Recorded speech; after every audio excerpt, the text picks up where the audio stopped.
Hello, everybody, and welcome to the new Members BoF. Our facilitators today will be Nicolas, Matty, and Santiago. Matthew? Mattia. Is there anything? That's all? You can just want to take it away from here? Awesome. Give them a nice warm round of applause. Thank you. Thanks for being here. So I have just a couple of slides of introduction, and then we can start discussing stuff. There's a pad for taking notes on the schedule item on the DebConf website. So if people are able with laptops to take notes, it would be great. So who are we? What are we doing? Half of the new members team is the Debian Account Managers. Quoted from the delegation, we are responsible for maintaining the list of members of the Debian project, who are also known as Debian developers. And the DAMs are authoritative in deciding who is a member of the project and can take subsequent actions to approve or expel project members. We are helped in our task by the front desk team who run the new maintainer process. So we are Jörg Jaspert, Jonathan Richer, Nicolas Dandrimont, me, Stuart Prescott, and Enrico Zini, who is now transitioning towards an emeritus role within the team. And Jonathan and I are present at this conference. The front desk supports them in our activities. They run the day-to-day of the new members / new maintainers process. They maintain the nm.debian.org website and the contributors.debian.org website. We have more people in the front desk team: Jonathan McDowell, Mattia, Santiago, Tobias, Pierre Elliott, Sam, and Tiago has just joined us as well, even though he's not been formally delegated yet. And you've seen a few of these people around during the conference. Mattia, Santiago, Toby, and Tiago are around. And of course, this would not work without application managers. So the application managers are the people who actually interact with applicants. So when someone wants a new status in the project, they apply on the nm.debian.org website. And after we run a couple of identity checks, so checking that this person is connected enough in the community. And when an advocacy arrives, so one of the existing project members must advocate for the future prospective member. And then once that happens, the process is handed over to an application manager who is going to run the process. So ask the questions, go through the philosophy and procedures of the project, go through the tasks and skills for developers. And so these are the people who I think have processed applicants in the last 6 months. And they are members of the AM committee, which is the committee of last resort if there's an appeal on one of the decisions that happens during the process. And that's it for the slides. So we'll have to pad the session a lot more if we want to have a chat about it. So are there any questions about the process? I see a lot of familiar faces, but I also see a lot of new faces. So I assume that my run-through wasn't very clear and that there's questions.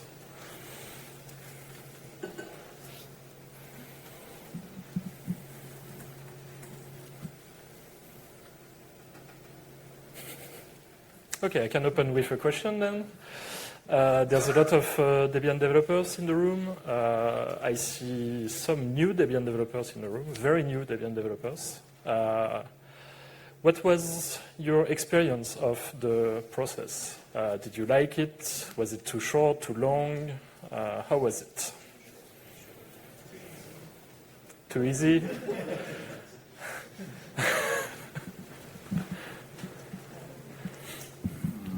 Hello, I am Joenio. I am one of those very new Debian developers who... thank you. And my feedback about the process is I loved it. I learned a lot. many things that it was in my wish list to learn one day. Then the process was the opportunity to dig into those topics. I don't have any negative feedback, nothing. For me it was okay. It worked pretty well. Yeah, that's what I can say. And thank you for your work and your time supporting us into the project.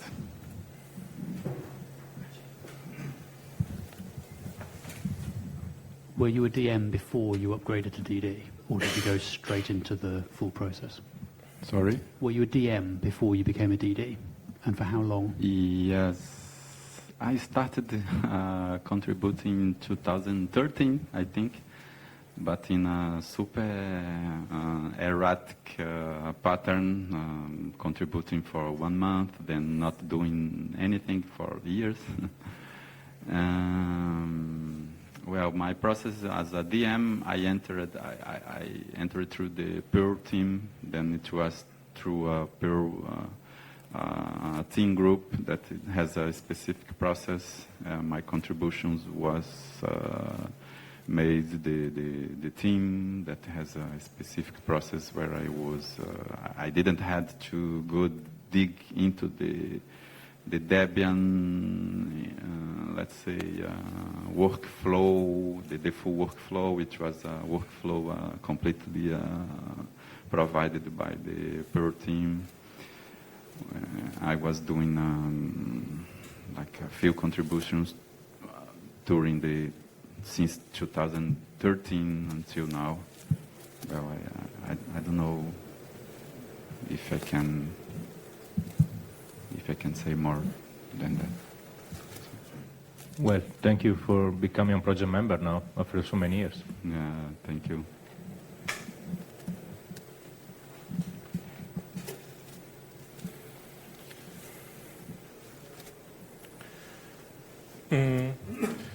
One of the things that I think would be interesting to discuss is in the recent months we've had to give strong negative feedback to some applicants, and maybe that's not something that we've advertised a lot. We do have a process for notifying the project when we remove someone from the membership, but we don't really have a process to advertise, let's say, when we reject an application. We've had a couple of applications that we've had to reject for conduct issues. And one of these people managed to get new advocates and apply again a couple of months later. Yeah. And I don't know how we fix that without leaving a permanent trace on their public online record that they've been denied membership. Even it was rejected before the application went to the AM stage, I think. Yeah, I think this is one of the gaps inside our process.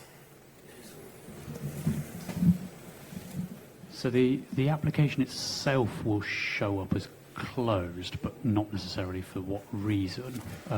Is that sufficient for a potential advocate to be aware of that, or does it need to be more widely known that there's been a problem with an application from this person? Yeah, we have notes in the private section of the NM website, but that's not something that would be displayed to advocates, for instance. But the public part of the fact that there's been an application and Right. that it's been closed without It is completion, public. that is visible at least to advocates, and I think publicly as well. No, that part is fully public. Fully right, it is public.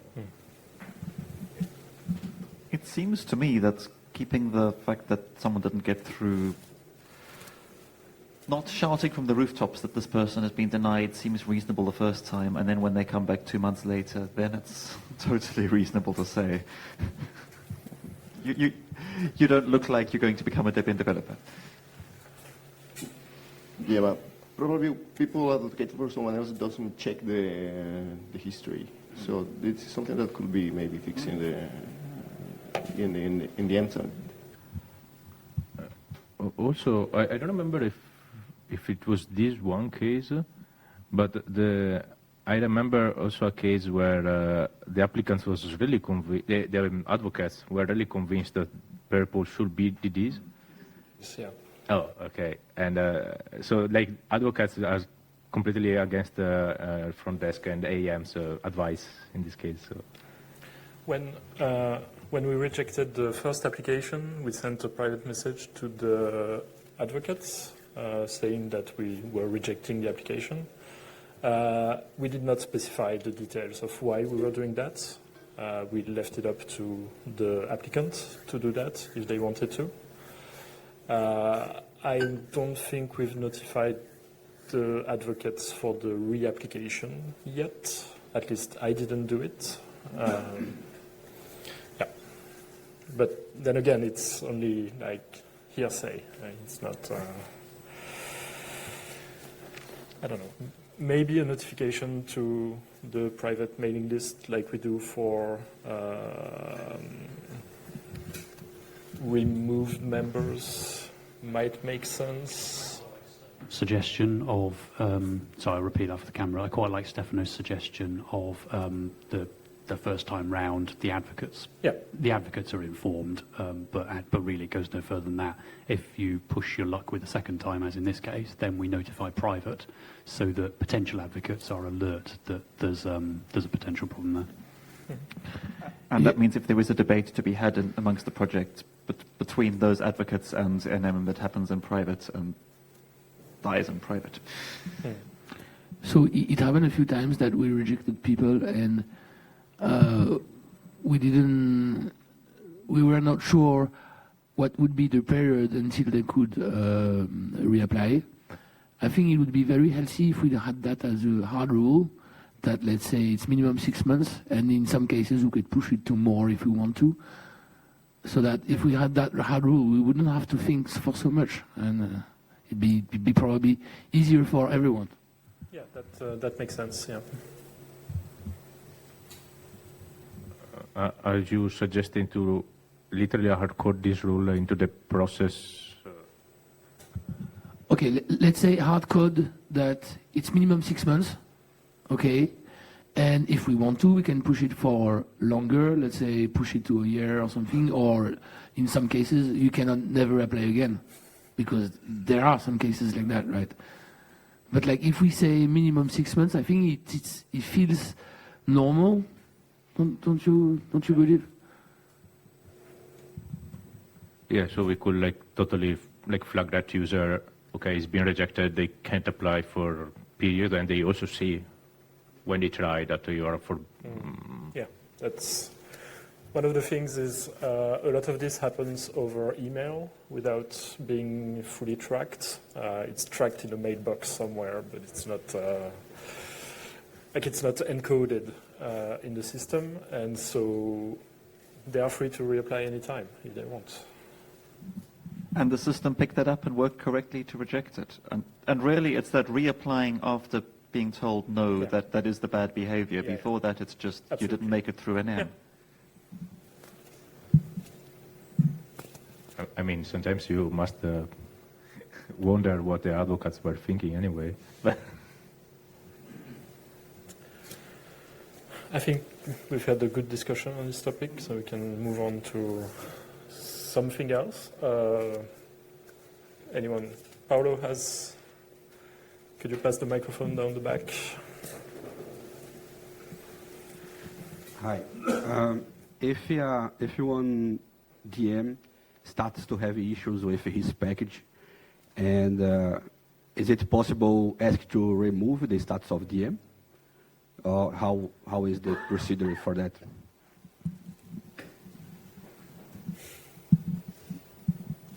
We currently honour what the original GR introducing DMs said, and from memory, that it's something like if more than one DD notifies DAM that there are problems in packages by this DM, then what the GR says is the DM will be removed. It doesn't actually give us any latitude for discretion. I don't know how variable that is, whether we might or might not apply some discretion there, but we currently follow the strict text of the GR. But do you remember it ever happened in the last few years? There are no completed cases of that nature in the last few years.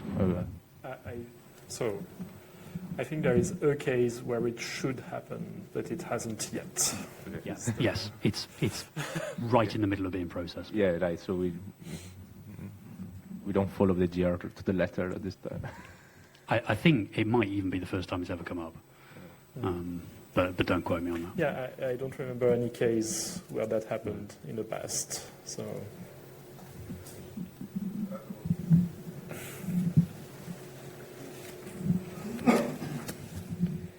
Is it make any difference if the same DD that had advocated for this person ask for days advocate, something like that, or there is no difference?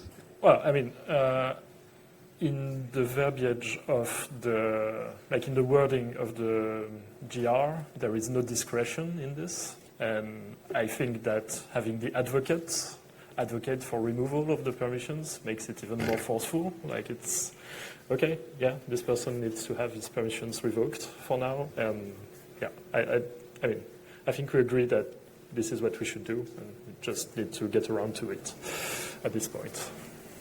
Cool.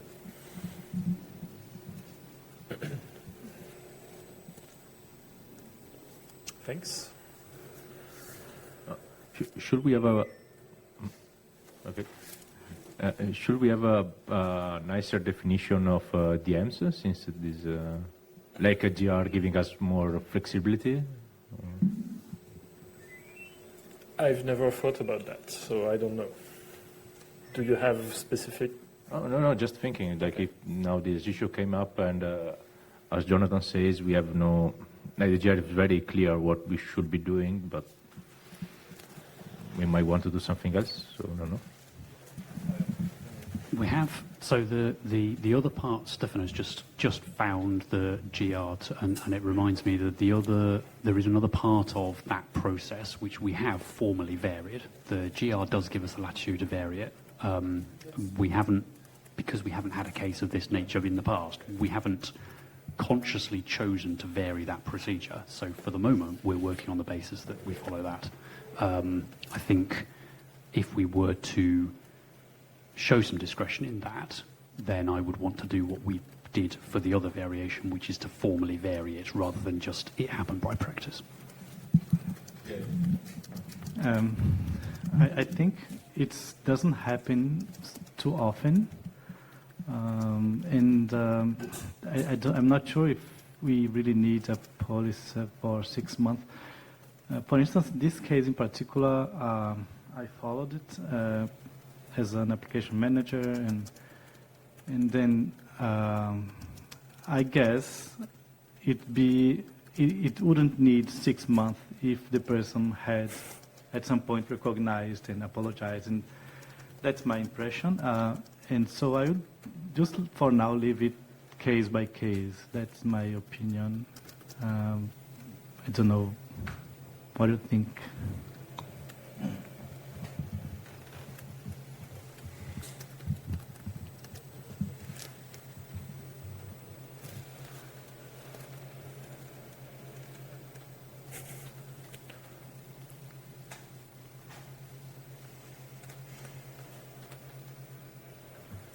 Right. Yeah, it's even clearer than I remembered, the removal process.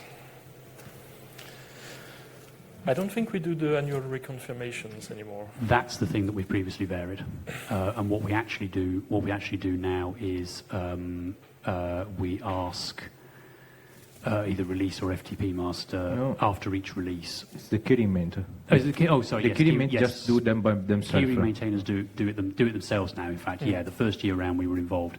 After each release, they look at all the DMs who contributed to that release. So it's about a 2-year period rather than annual. And if a DM didn't contribute to that release, they're removed. That's the clause that we formally varied quite a long time ago because those annual reconfirmations were painful for everybody involved. And incidentally, this keyring check.dm contributor is also helpful for like a QA side to also find like package that get maintained. So it works much nicer than the reconfirmation in my experience.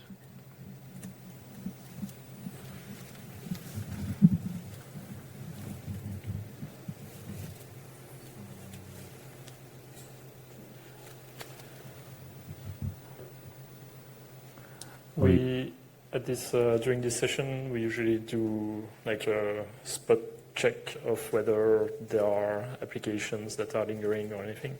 But I think in this year, we've had enough AMs to process all the applications that have been put in front of us. And I think most processes have been going really smoothly and really quickly, which is very good.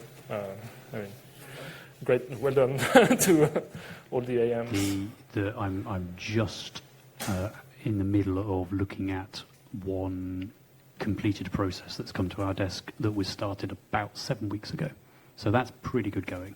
We haven't seen... There was a time where we were seeing an average of about 3 years, which is...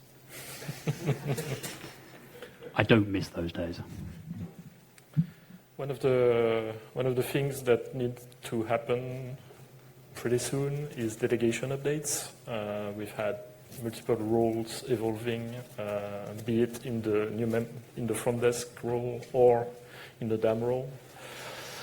I think we have a draft for the front desk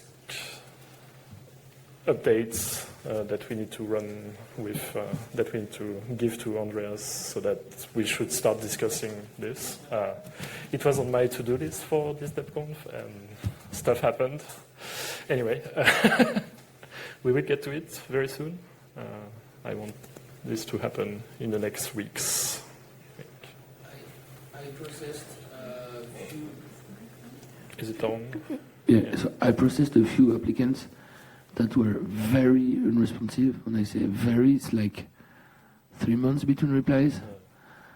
And it'd be nice if we also had a strong rule to say that this is unacceptable. So I've been nice with them, pinged them, and waited. And finally, it just stopped because they were too unresponsive.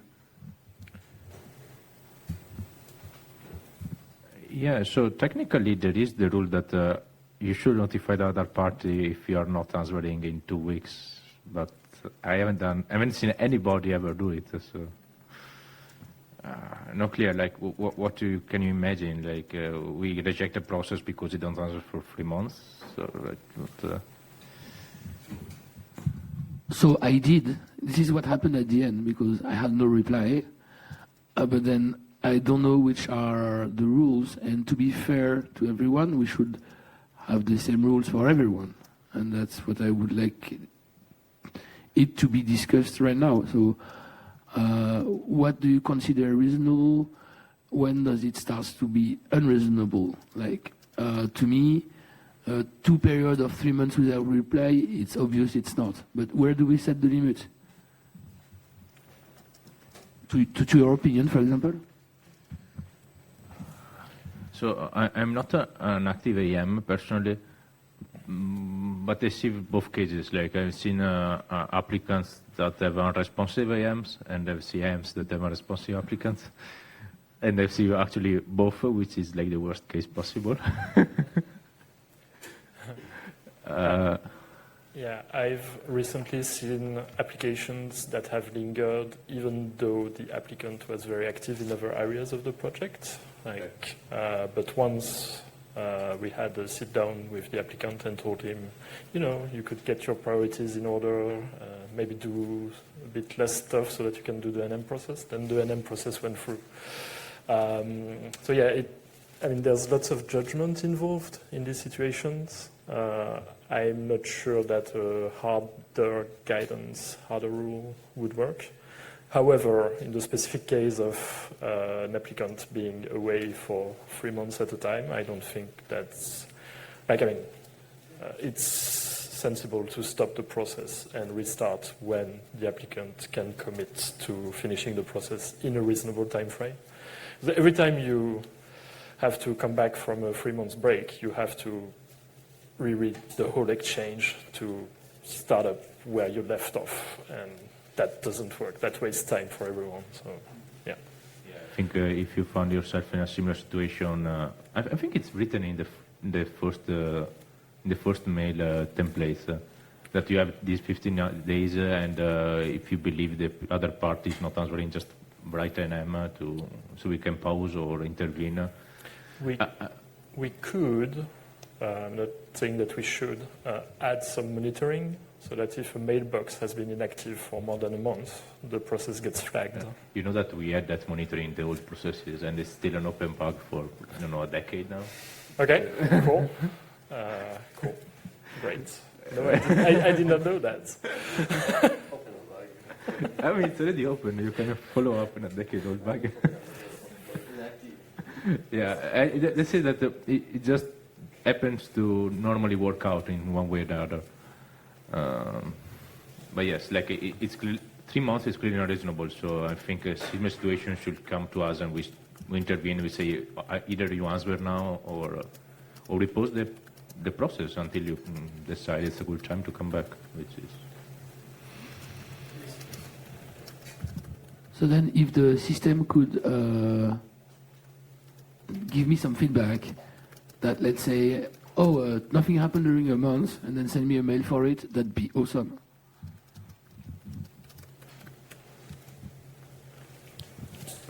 Definitely an option. I think the original implementation the process that was told in this way will pop up in our interface for process needing attention, which is correctly done. I think this dovetails nicely with an idea for our next topic that I wanted to bring up, which might be a sprint around tools. Like the nm.debian.org website has been in maintenance mode for a decade, probably, at this point. Like we're pushing it along, and there's been some porting effort to Python 3. I mean, I say we, but it's mostly other people, let's be honest. And maybe having some sort of coordinated effort to spruce everything up would be nice. For instance, the endorsements don't come into the key check automatically. Like you see the endorsements. Yeah, that's by design. Okay. The thing is, the endorsements need some manual check. It's not sure, like but signature. we've had in the past issues where the manual checks went wrong. Like, for instance, we didn't enforce the number of endorsements that was needed according to the rules that had been set with the queuing maintainers. And this is stuff that could be fixed in code if we sat down and had a look. I mean, it does need a manual check, and that's fine. But still, there's some deficiencies in the way they're integrated. And that's one of the things that I can think of. I mean, doing a sprint is great and everything, but I believe there are plenty of people that are decently active and could write stuff for NM. Okay. Like I could, there is a Pierre Elliott that could, Enrico, if you catch him in the right season, he also could. So it's mostly about figuring out if there is any missing piece that is actually bothering people. Okay. Should we send an open call to AMs and recent applicants asking? You can write. I'd be happy to draft something and send that out. I can write a mail to am.nm, which is weird alias that is totally unused, but for this. Okay. Oh, it's been more than 10 years, by the way. The original. There was a sprint at DebConf 13, I think. Yeah, ET3 Andreas? a question, because I always try to find volunteers. You have seen it in my bits from the TPL that I was trying for volunteers for Lynching or so. Should I run around and say, please, if someone can code, it's written in It's Python and Django. Python and Django. Should I run around and ask people if you have some interest in coding this also? Or I think drafting it in the next bit from DPL that we need some help there. Right. So I think we should... people in the room, raise your hands, please. For now, I think we need to collect more requirements before we have tasks that we can give people, I think. Did you say it's still in Python 2? No. No. Django. Django. So it needs to be compatible with the latest Django. Oh, it's fine. That's one potential task. But it's Okay, that specific thing, I could help. Right. But not changing other parts, just like compat with latest Django. I have some experience. Our test suite runs against stable, which is all stable, where it is deployed. And no, it gets run against everything. Sorry? It gets run against everything. Okay. It got stable, testing, unstable. Cool. Awesome. Even better than I was about to say. Yeah, it ignores everything but stable, but I think right now it passes everything, if I remember correctly. I should check, but compatibility was easy.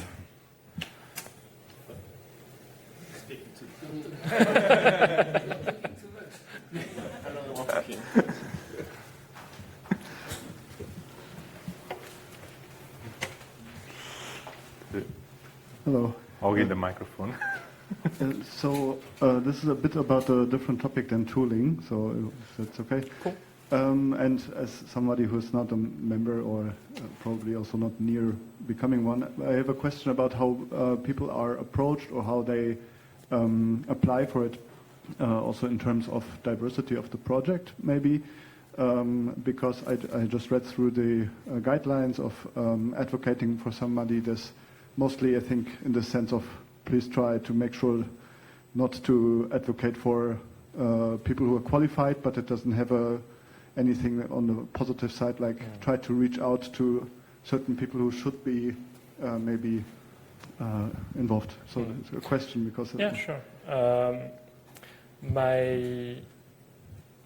think like what we're talking about, the membership processes proper, to become either a Debian maintainer who will have upload permissions to specific packages in the archive, or to become a Debian developer who are voting members of the community and may have upload access to the whole of the archive.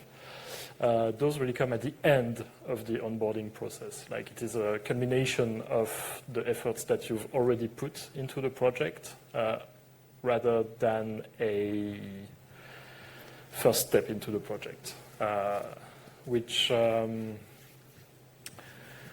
And so the outreach efforts aren't really part of this work. Seeking contributors from demographics that are underrepresented in the project, for instance, this is not something that is done at the NM end. It's something that needs to be done before. And we validate the efforts of these people by making them members of the community, making them voting members when they feel that they're ready to apply. We might have people who are contributing to the project and self-censor before they apply to get official status in the project. I know that at previous DebConf, we've pushed for more people in the countries that we are visiting to apply. A lot of the organizing teams, local teams, we've tried to make sure that they know that they are members of the project and that they should have a voice in the project as full project members. I mean, yeah, but I don't think the way that the process works in terms of advocacies is very good at increasing the diversity in the project. like it's self-selecting almost. Yeah, in a way. I think I understand that point, but one of the effects of this is also that the voting members, one part is this access, another one is who will be a voting member with voting rights. So it does have an effect at the end of the day about how the project will move forward. Absolutely, yeah. So. I would just add that I don't see it as DAM's responsibility to do recruitment, and I don't see it as front desk's responsibility. I see it as the whole project on an individual basis. So if you're working with somebody who you think is a good candidate for DD, uploading or non-uploading, perhaps they don't want the upload rights, it's perfectly reasonable to be a non-uploading DD and a DM at the same time, so that you have upload rights on limited packages. But crucially, you have the voting rights and the full membership of the project. If you're working with somebody who's in that sort of position, then it's your and everybody's responsibility to say to them, hey, you're contributing to a project in which you basically have very little voice. You should consider whether you want to become a formal member of that. Remember that they might be suffering from imposter syndrome, and they may be doing. Andreas, you were talking about somebody who stood in the lunch line at one conference and said, "Wow, I'm standing by the DPL." Well, for a newish or a not very confident contributor, they may not think that they are as good as everybody else and that they shouldn't be part of the project. And it's up to you to put them out of their misery with that. Strictly speaking, a new DD application only needs one advocate. So if you have that chat with them and they are happy and ready to proceed, and you're happy and ready to advocate them, then there's no reason not to get on with it. As far as I can tell, we are, as gatekeepers of the processes, we are happy to process applicants with very, very various backgrounds and contribution levels, and contributions that go outside of the usual scope of the project. I think once the applicants have been put in front of us, we've been happy to get them through and welcome them as full members. And anyway, as Jonathan was saying, non-uploading is a perfectly fine status to have. He was mentioning being non-uploading DD and Debian maintainer, but that's actually not a thing. However, Debian non-uploading DDs have upload rights. Do they have it directly now? Yes. Right. So there isn't even that hoop to jump through anymore. You can be a non-uploading DD, but have specific upload rights for packages, and therefore not be worried about exposing yourself to responsibility for the whole archive. Yeah, and so even you might not even you don't need to worry about imposter syndrome. Just if you don't feel good enough technicality, it's fine most of the time. So need to care about the policies and the philosophy of Debian mostly. We have 7 minutes remaining in the session. So are there any more topics that people want to raise? It's now or never. Yeah. Hello, my name is Arthur. I just became a DM recently, and I'd like to go back to that topic of helping NM.org. So every year, twice a year, we try to bring people from University of Brasilia to the project, so they have a discipline that has a bunch of projects, and one of them is Debian. We try then to get 10 people and bring to help us contributing. Some of them are not very happy contributing with packaging because they feel that it's very hard for them to understand what is an OS and how they can manage the packages and stuff like that, but they're very good with Python, for example. So the previous years we didn't have projects to show them to contribute in Debian, but I know that we have a bunch of Python projects, and I'm interested in maybe the next semester when a new group arrives and requesting for things to do, maybe we can put the NM project as one of them and get some students to merge requests and help with that. The only thing that would be good to have is issues already open with the feature request or the bug fix that is needed so they can follow along and read and send a merge request. Yeah. Just to let you know that there's a episode package called nm.debian.org where we have not exactly a to-do list, but the bugs reported and the wish list for what you would like to have for the NM website. And also on Salsa. And also because duplicate. I announced my bits, and I just wrote in my bits to Debian. They were announced about this bug of the day thingy. What do you think about this to get newcomers involved, pulling up with DDs and fixing obviously not attended packages? Do you think it's a good idea to get people into bug triaging, workflows, and so on, something like this? I have no idea how it will work, but I'm just trying.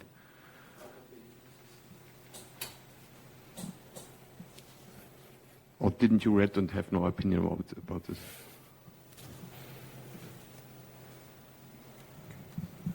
Sorry.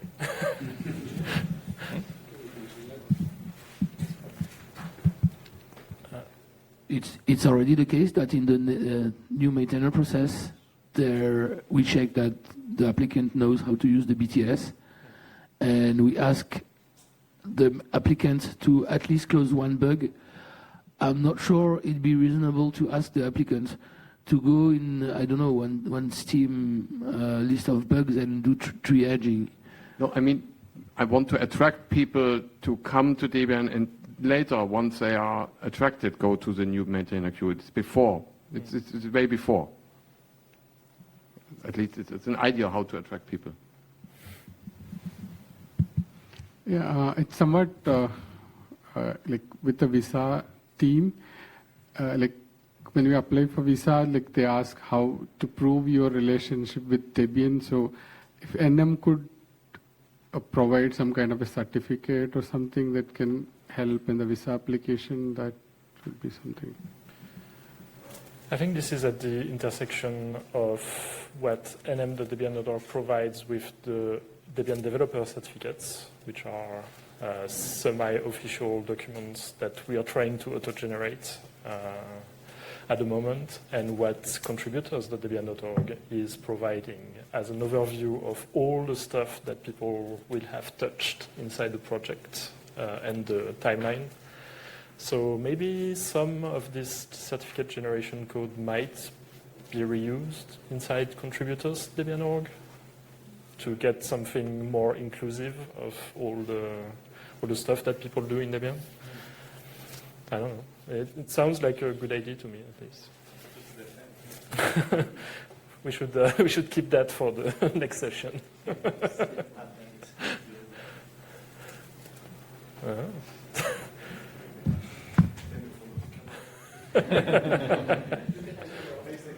That's the. Yeah. So I'm currently in my NM process. So I signed up like last December or November. Yeah. So when I signed up, now my status is currently Debian contributor.